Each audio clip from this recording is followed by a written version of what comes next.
Good morning. आप सभी का एक बार फिर स्वागत है मेरे साथ मेरे YouTube channel as education classes में। तो आज हम इस वीडियो में बात करेंगे बल क्या होता है। What is force. इंग्लिश में हम इसे फोर्स बोलते हैं, हिंदी में इसे बल कहते हैं। तो हम इस वीडियो में जानेंगे कि बल क्या होता है, बल का मेन कंसेप्ट क्या है, बल को कैसे डिफाइन करते हैं, बल कितने प्रकार का होता है, टाइप्स ऑफ फोर्स, इसकी एसआई यूनिट क्या होती है, ये वेक्टर क्वांटिटी है या स्केलर क्वांटिटी है, ये किसी ऑब्जेक्ट की पोजीशन डायरेक्शन में किस प्रकार चेंज करता है, किस प्रकार वस्तु की आकृति बदल देता है, डायरेक्शन बदल देता है यानी दिशा बदल देता है, चाल बदल देता है, और इसकी फॉर्मूला क्या होता है वो हम इस वीडियो में जानेंगे। तो अभी तक आपने मेरा चैनल सब्सक्राइब नहीं किया है तो जल्दी से जल्दी चैनल को सब्सक्राइब करिए, वीडियो को लाइक करिए, शेयर करिए और बेल आइकन को जरूर क्लिक करिए। तो चलिए बात करते हैं फोर्स की कि फोर्स होता क्या है। पिछले वीडियो में हम जो पढ़ चुके हैं, चाल क्या होती है यानी स्पीड, वेलोसिटी क्या होती है, वेग क्या होता है, दिशा क्या होती है, डायरेक्शन क्या होता है, और डिस्प्लेसमेंट क्या होता है, विस्थापन क्या होता है, सदिश राशियां, अदिश राशियां, ये सब हम पिछले वीडियो में पढ़ चुके हैं। इन वीडियोस की अगर आपने इन वीडियोस को अभी तक नहीं देखा है तो मैं डिस्क्रिप्शन बॉक्स में इनकी लिंक दे दूंगा, आप वहां से उन्हें देख सकते हैं। तो जैसा कि आपने पिछली वीडियो में पढ़ा कि चाल, वेलोसिटी, डिस्टेंस, डिस्प्लेसमेंट क्या होते हैं, तो आपने एक बात नोटिस करी होगी कि हम चल रहे हैं और जब हमको रुकना होता है तो हम ब्रेक अप्लाई कर देते हैं, ब्रेक लगा देते हैं तो हम रुक जाते हैं। तो आपने सोचा कि आपको रोका किसने, जो आपने ब्रेक लगाए उसने रोका। इसका मतलब है कि जब आप ब्रेक लग रहे हैं, आप गाड़ी की ब्रेक लगा रहे हैं, तो इसका मतलब है आप कोई ना कोई ऐसा काम कर रहे हैं जिससे गाड़ी रुक जाए आपकी। दूसरी बात, कोई बॉल है, फुटबॉल है, उसमें आपने किक मारी, लात मारी, तो वो यहां से लुढ़कते हुई दूसरी जगह चली गई। इसका मतलब क्या हुआ कि आपने वस्तु की स्थिति में परिवर्तन कर दिया। किसकी वजह से? आपने लात मार के, किक मार के। इसका मतलब है कि कुछ ना कुछ आपने उसके ऊपर एक्सटर्नल फैक्टर लगाया, बाहरी कारक लगाया, जिसकी वजह से वस्तु ने अपनी स्थिति में परिवर्तन ला दिया। एक उदाहरण और लेते हैं, जैसे कि कोई ये डस्टर है, इस डस्टर को मैंने इस पर फोर्स लगाया और इसको यहां से यहां ला दिया। इसका मतलब है मैंने इस पर कुछ बाहरी कारक लगाया तो इसकी स्थिति में चेंज हो गई, ये यहां था, यहां पहुंच गया। दूसरी बात, हम किसी गाड़ी को, जो बच्चों वाली गाड़ी होती है, उसको खींचते हैं, पुल करते हैं, तो जब हम खींचते हैं उसको तो उसकी स्थिति में परिवर्तन हो गया, और जब हम उसको रोक देते हैं हाथ से तो वो रुक जाती है। इसका मतलब कि हमने उस वस्तु को रोक दिया। तो हम कहीं ना कोई ऐसा एक्सटर्नल फैक्टर, ऐसा बाहरी कारक लगा रहे हैं जो वस्तु की स्थिति में परिवर्तन कर रहा है, उसकी दिशा में परिवर्तन कर रहा है, उसके आकार में परिवर्तन कर रहा है। बॉल होती है, उसको अपन ऐसे प्रेस करें, दबाएं तो वो दब जाती है, तो इसका मतलब है उसके आकार में परिवर्तन हो गया, शेप में परिवर्तन हो गया। तो ये यहां से हमें फोर्स की डेफिनेशन मिलती है, बल की परिभाषा मिलती है। तो बल की परिभाषा होगी, किसी भी वस्तु को जब हम खींचते हैं या धक्का देते हैं, पुश करते हैं या पुल करते हैं, तो हम उसे फोर्स कहते हैं। फोर्स इज डिफाइंड एज पुल और पुश एनी ऑब्जेक्ट। किसी भी वस्तु को जब हम खींचते हैं या उसे धक्का देते हैं तो उसे हम फोर्स कहते हैं। एक और इसकी डेफिनेशन बनती है, वो है फोर्स वह बाहरी कारक है जो किसी वस्तु की स्थिति में, आकार में, चाल में, विस्थापन में परिवर्तन कर देता है, उसे हम फोर्स यानी बल कहते हैं। अब जैसे कोई गाड़ी आगे से आ रही है या साइकिल आ रही है, उसको हमने आगे से आकर के ऐसे रोक दिया, इसका मतलब है हमने उस पर फोर्स लगाया जिसकी वजह से वो रुक गई। तो फोर्स को हम डिफाइन कर सकते हैं परिभाषा के रूप में, force is defined as push और पुल एनी ऑब्जेक्ट। किसी वस्तु को धक्का देना या खींचना बल कहलाता है, यानी कि किसी वस्तु को हमने धक्का दिया और अपनी तरफ खींचा तो वो बल कहलाएगा। एक और परिभाषा इसकी और होती है कि फोर्स एक फिजिकल क्वांटिटी होती है जो किसी ऑब्जेक्ट की पोजीशन में, शेप में, साइज में चेंज कर देती है, उसे हम फोर्स कहते हैं। तो force is a external factor that change the position of any object. अब बात करते हैं टाइप्स ऑफ फोर्स। फोर्स कितने प्रकार का होता है? तो फोर्स जनरली टू टाइप्स का होता है। पहला है संतुलित फोर्स, इसको इंग्लिश में हम बोलते हैं बैलेंस फोर्स। एक होता है असंतुलित फोर्स, इसका मतलब होता है अनबैलेंस फोर्स, यानी संतुलित बल और असंतुलित बल। अब जानते हैं सबसे पहले अपन संतुलित बल को। जैसा कि उदाहरण के लिए हमने एक लकड़ी का गट्टा लिया और इसको दोनों तरफ से बांधा, एक एक्स से एक वाई से, धागे से बांध दिया अच्छे से। अब हम इसको खींच रहे हैं, एक्स अपनी तरफ खींच रहा है, वाई अपनी तरफ खींच रहा है। तो क्या ये अपनी जगह से हिलेगा? या आपने देखा होगा कि बच्चे जब आपस में खेलते हैं तो रस्सी को अपनी तरफ खींचते हैं और दूसरी साइड अपनी तरफ खींचते हैं, तो वो रस्सी कहीं नहीं खींचती है। जिस तरफ बल ज्यादा लगता है उस तरफ खींच जाती है, लेकिन जब तक समान बल लगेगा दोनों पर तो वो मूव नहीं करेगी, खींचेगी नहीं। उसी प्रकार यहां पर देखिए कि वाई ने अपनी तरफ खींचा, एक्स ने अपनी तरफ खींचा, वो इस पर मान के चलिए 10 न्यूटन का फोर्स लगा रहा है और ये भी 10 न्यूटन का फोर्स लगा रहा है। तो इसका मतलब है ये कहीं नहीं खिसकेगा, मूव नहीं करेगा। इसी को हम बोलते हैं संतुलित बल, बैलेंस फोर्स। बैलेंस फोर्स जब लगता है तो जो वस्तु है उसके अपनी स्थिति में परिवर्तन नहीं होता है, वस्तु मूव नहीं करती है, तो इसको हम बोलते हैं बैलेंस फोर्स। बैलेंस फोर्स किसी भी ऑब्जेक्ट के आकार में भी परिवर्तन कर सकता है। सपोज दैट बॉल है, बॉल स्पंज वाली बॉल, हम उसको प्रेस करते हैं, तो प्रेस करते हैं इस प्रकार से तो चारों तरफ से उस पर फोर्स लगता है, तो इसको अपन बैलेंस फोर्स बोलेंगे।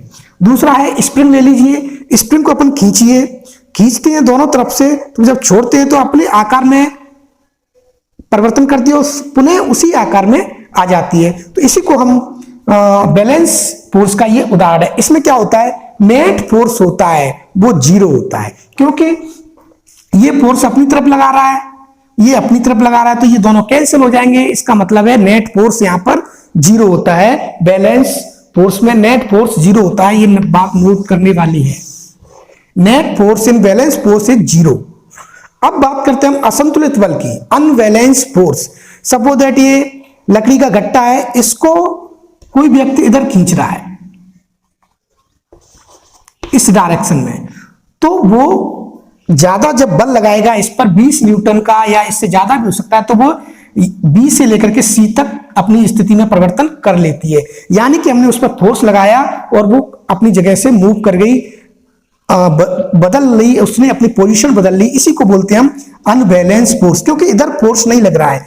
अनबैलेंस फोर्स ही किसी वस्तु की मूवमेंट के लिए रेस्पॉन्सिबल होता है, किसी वस्तु की गति के लिए जिम्मेदार होता है। अगर अनबैलेंस फोर्स नहीं लगेगा तो वो वस्तु मूव नहीं करेगी। दूसरी बात कि अनबैलेंस जो फोर्स वो मूव करता है इधर से इधर, तो ये मोशन को स्टार्ट करने के लिए जरूरी होता है। इसमें नेट फोर्स जीरो नहीं होता है, इसमें नेट फोर्स जीरो नहीं होता है, इसीलिए ये मोशन को स्टार्ट, गति को स्टार्ट करने के लिए जिम्मेदार होता है। नेट फोर्स इसमें जीरो नहीं होता है, आप नोट करें इसको।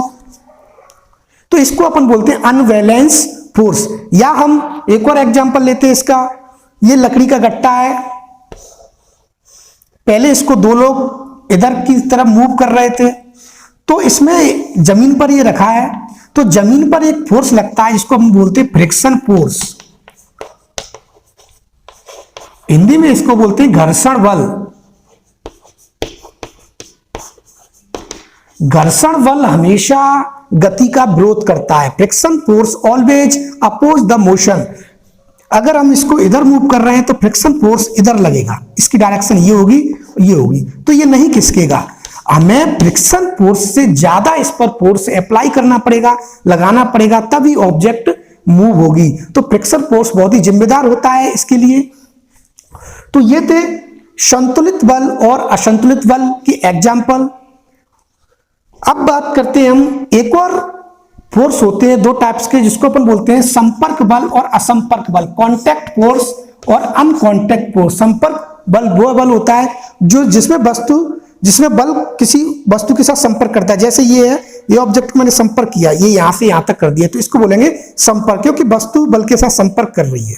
इसमें मैंने फोर्स लगाया हथेली से तो ये मूव कर गई, इसका मतलब संपर्क हो रहा है, तो हम इसे बोलेंगे संपर्क फोर्स, कॉन्टैक्ट फोर्स। एक होता है असंपर्क बल, अनकॉन्टैक्ट फोर्स। ये जो फोर्स होता है इसमें संपर्क नहीं होता है। उदाहरण के लिए ग्रेविटेशन फोर्स, गुरुत्वाकर्षण बल, हम इससे चौक को या डस्टर को यहां से मूव करते हैं तो इसमें कोई कांटेक्ट नहीं हो रहा, अर्थ इसको अपनी तरफ अट्रैक्ट कर रही है, इसीलिए ये अनकॉन्टैक्ट फोर्स है। इसके और भी एग्जांपल है, मैग्नेटिक फोर्स यानी चुंबकीय बल भी एक अनकॉन्टैक्ट फोर्स का एग्जांपल है। आपने देखा होगा एक बड़ी चुंबक है NS, 2 ध्रुव होते हैं चुंबक में, एक छोटी चुंबक है, तो ये इसको अपनी तरफ मूव कर लेती है। बड़ी चुंबक छोटी चुंबक को खींच लेती है अपनी तरफ, तो इसका मतलब क्या हुआ कि ये इसमें कॉन्टैक्ट फोर्स नहीं लग रहा है, संपर्क बल नहीं लग रहा है, अनसंपर्क बल लग रहा है, अनकॉन्टैक्ट फोर्स लग रहा है। इसको फोर्स ऑफ डिस्टेंस भी बोलते हैं।